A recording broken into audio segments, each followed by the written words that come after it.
Right now on Good Morning America First Look, accused CEO killer Luigi Mangione expected to plead guilty today. What it could mean for his future.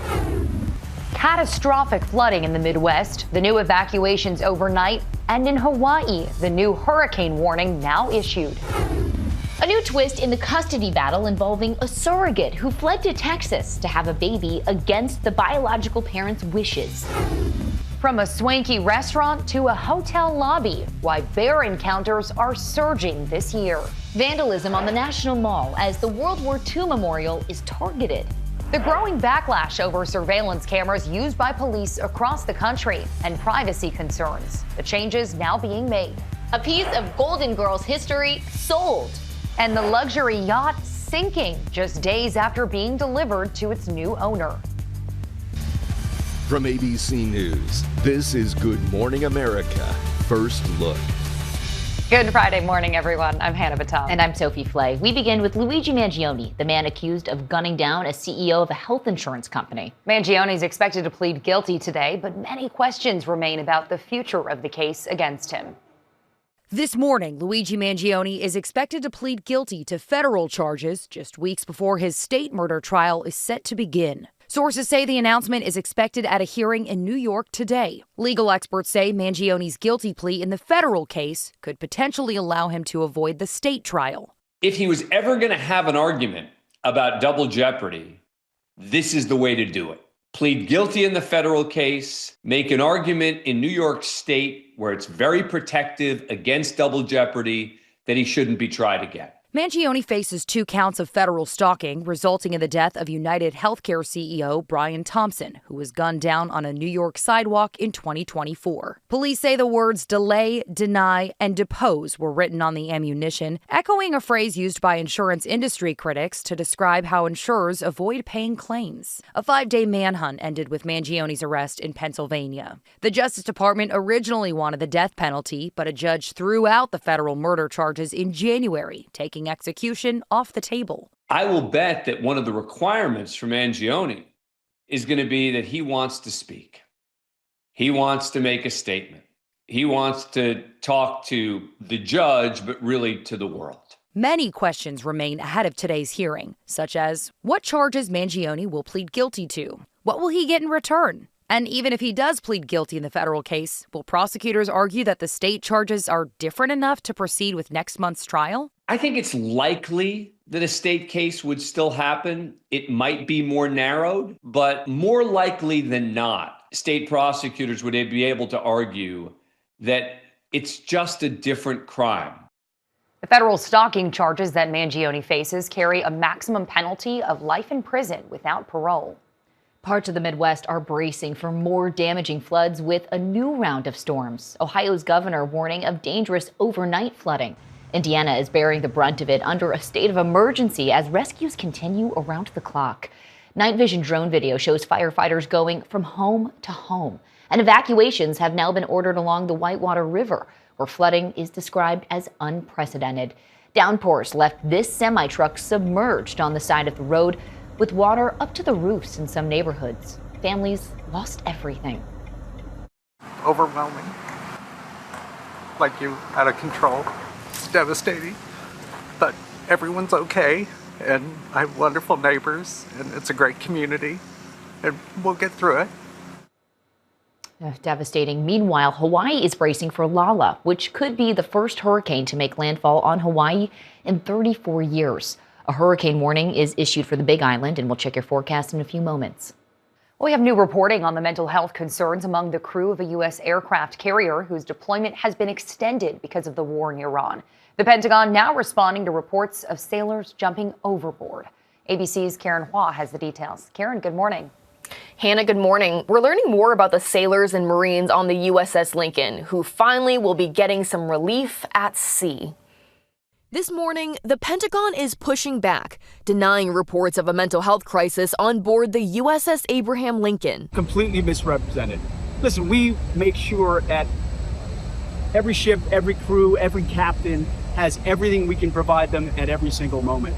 The carrier and its 5,000 sailors and Marines have spent more than 250 days at sea, most of it supporting the war with Iran, including more than 200 straight days without a port call. A U.S. official confirms a sailor did go overboard this month, but was recovered. Families of those on board told the Military Times at least 2 sailors have tried to jump from the carrier. But Central Command says reports of a spike in suicidal thoughts among the crew are false, saying the crew remain resilient and resolved. An official also says re-enlistment rates on the USS Lincoln are up. Still, Democrats are demanding an investigation into conditions on board after families reported moldy showers, broken toilets, food shortages, and no soap or toothpaste. The bottom line is this should never happen.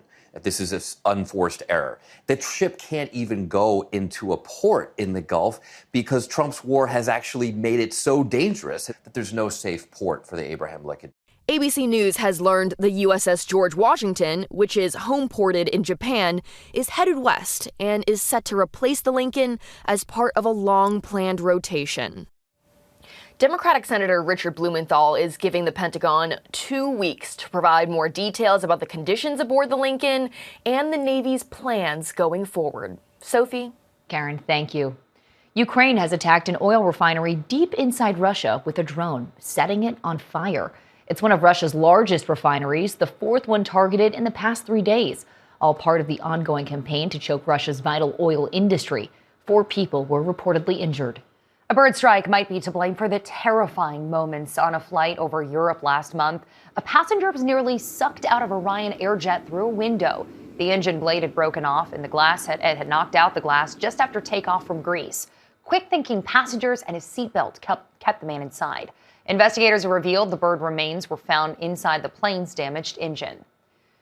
2 blown-out tires caused tense moments at Chicago's O'Hare Airport yesterday. They failed as the United Airlines jet was speeding down the runway during takeoff.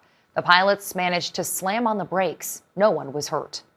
There's a new twist in the custody battle involving a surrogate who fled to Texas to have a baby against the biological parent's wishes. The baby has a rare heart condition, raising questions about who gets to make the medical decisions and when.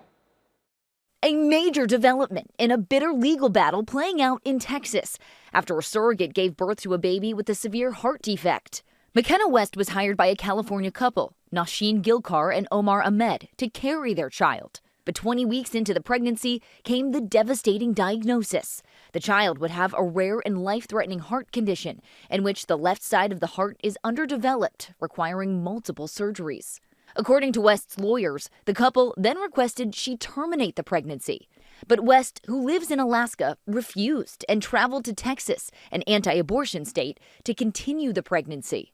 It was just a horrible, trapped feeling to be like, this is my body, and I absolutely don't want to go through this. I didn't think that I could live with myself. The baby boy was born in Dallas Wednesday. Texas Attorney General Ken Paxton stepped in, securing an emergency order to ensure the baby received life-sustaining treatment. But the biological parents argue she breached the surrogacy contract, and they sought a restraining order, barring her from seeing or holding the baby. According to their lawyers, they now have full custody. Legal experts say West faces an uphill battle in court. She does not have legal rights to claim custody because the court has already recognized the biological parents as the parents of this child. So she is not going to have a very successful road to custody, even if she is seeking it. Lawyers for the couple say, our client's only focus at this time is ensuring that their baby receives the medical care that he vitally needs, and that they, as his parents, are able to spend every precious moment they can with their beautiful newborn son.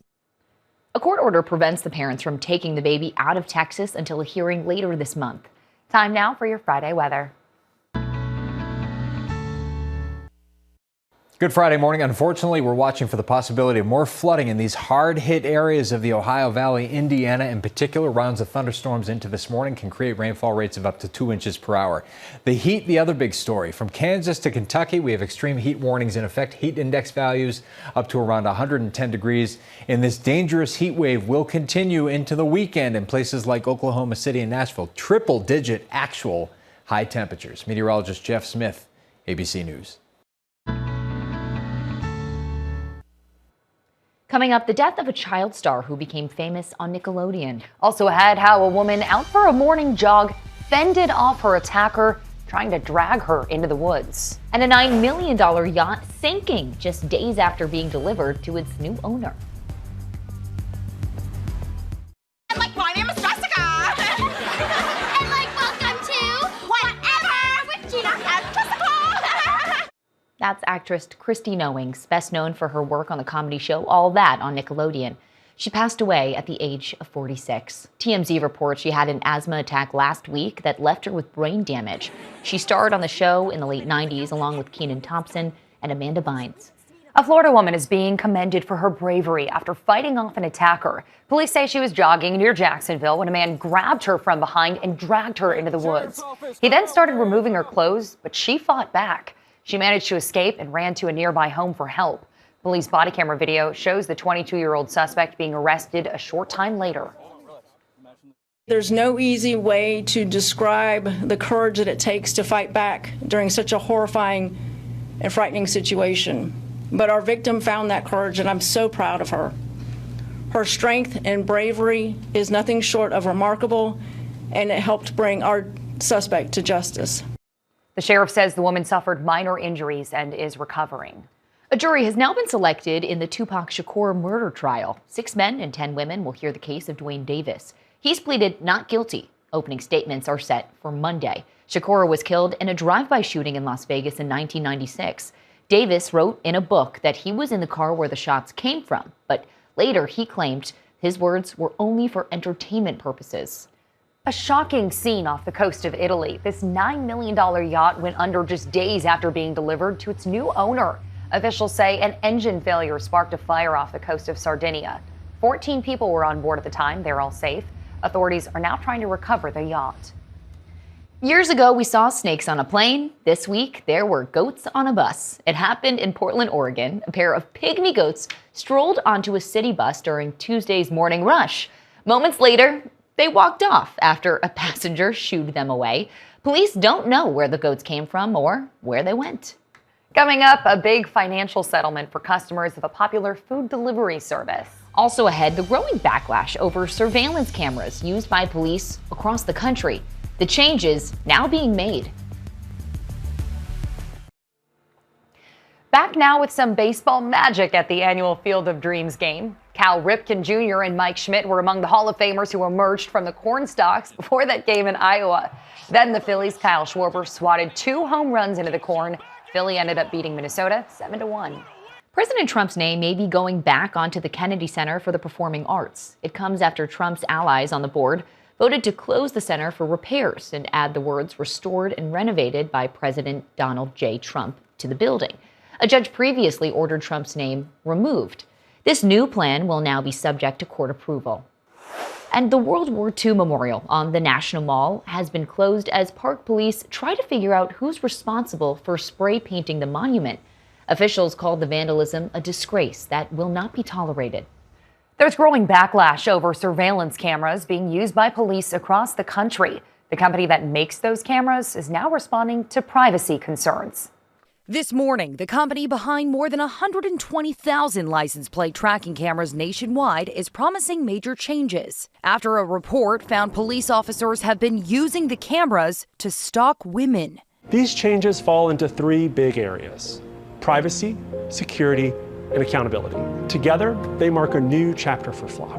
Flock cameras automatically photograph every passing car into a database police can search with no warrant needed. It uploads an image of the vehicle to a cloud that the 6,000 jurisdictions all have access to. So if you're driving down the road or driving in a parking lot in one city, the image of your vehicle can be downloaded and looked at by a police department across the country. The Washington Post reports at least 50 officers have been accused of misusing plate readers, many of them to spy on their wives, their girlfriends, and their exes. A police chief in Georgia allegedly searched his ex-girlfriend's plate and her teenage daughter's roughly 600 times. In response to the growing backlash and privacy concerns, Flock now says it will delete its data after 7 days instead of 30, require a criminal case number for every database search, and automatically lock out officers whose activity looks abnormal. So will it solve less crime? It will. But as a business, we think 7 days is that new standard.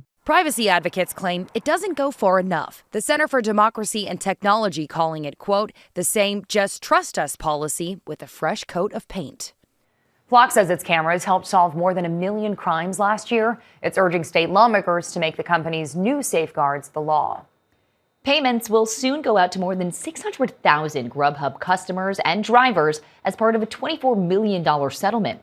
The FTC accused the food delivery service of deceptive practices, claiming the company misled customers with hidden fees and exaggerated how much money drivers could make. GrubHub agreed to the settlement without admitting any wrongdoing.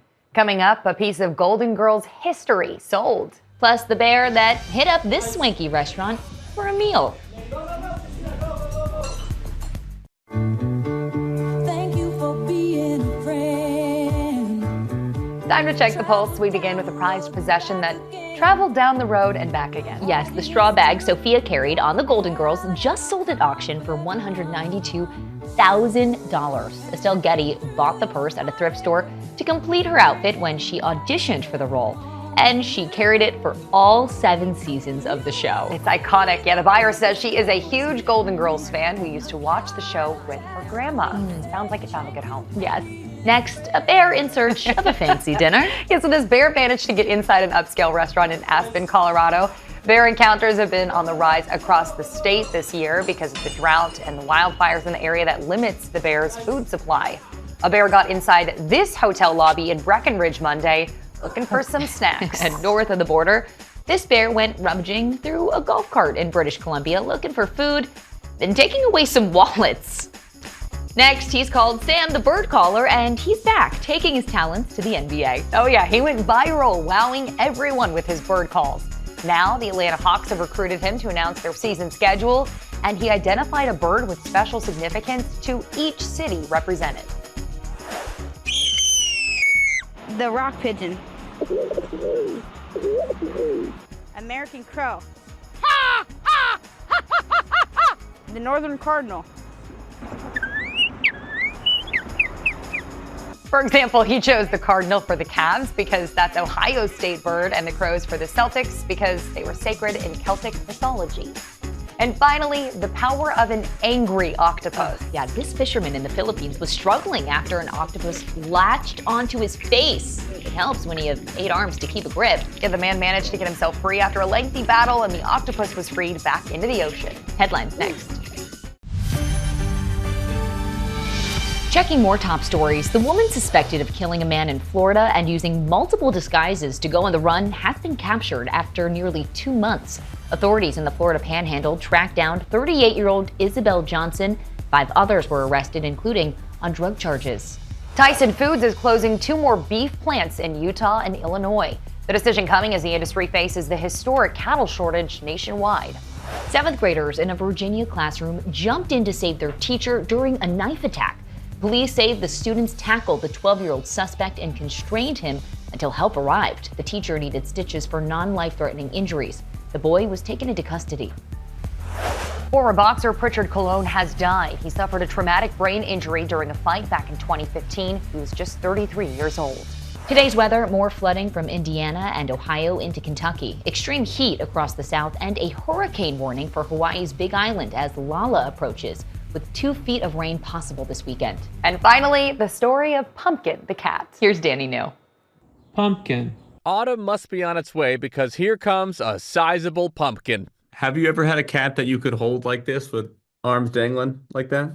Pumpkin is the first, pillow cat. Over the past few months, Pumpkin's foster journey with Chris Seelbach and his husband has picked up millions of views online. Hi, everyone. With videos that always start with Pumpkin plopped comfortably in Chris's lap, even when she appears to be squirming. She's okay. She's adjusting her butt. So she's not trying to get out right now. She's trying to adjust. Yeah, I think she's just trying to get more comfortable. Hi, baby.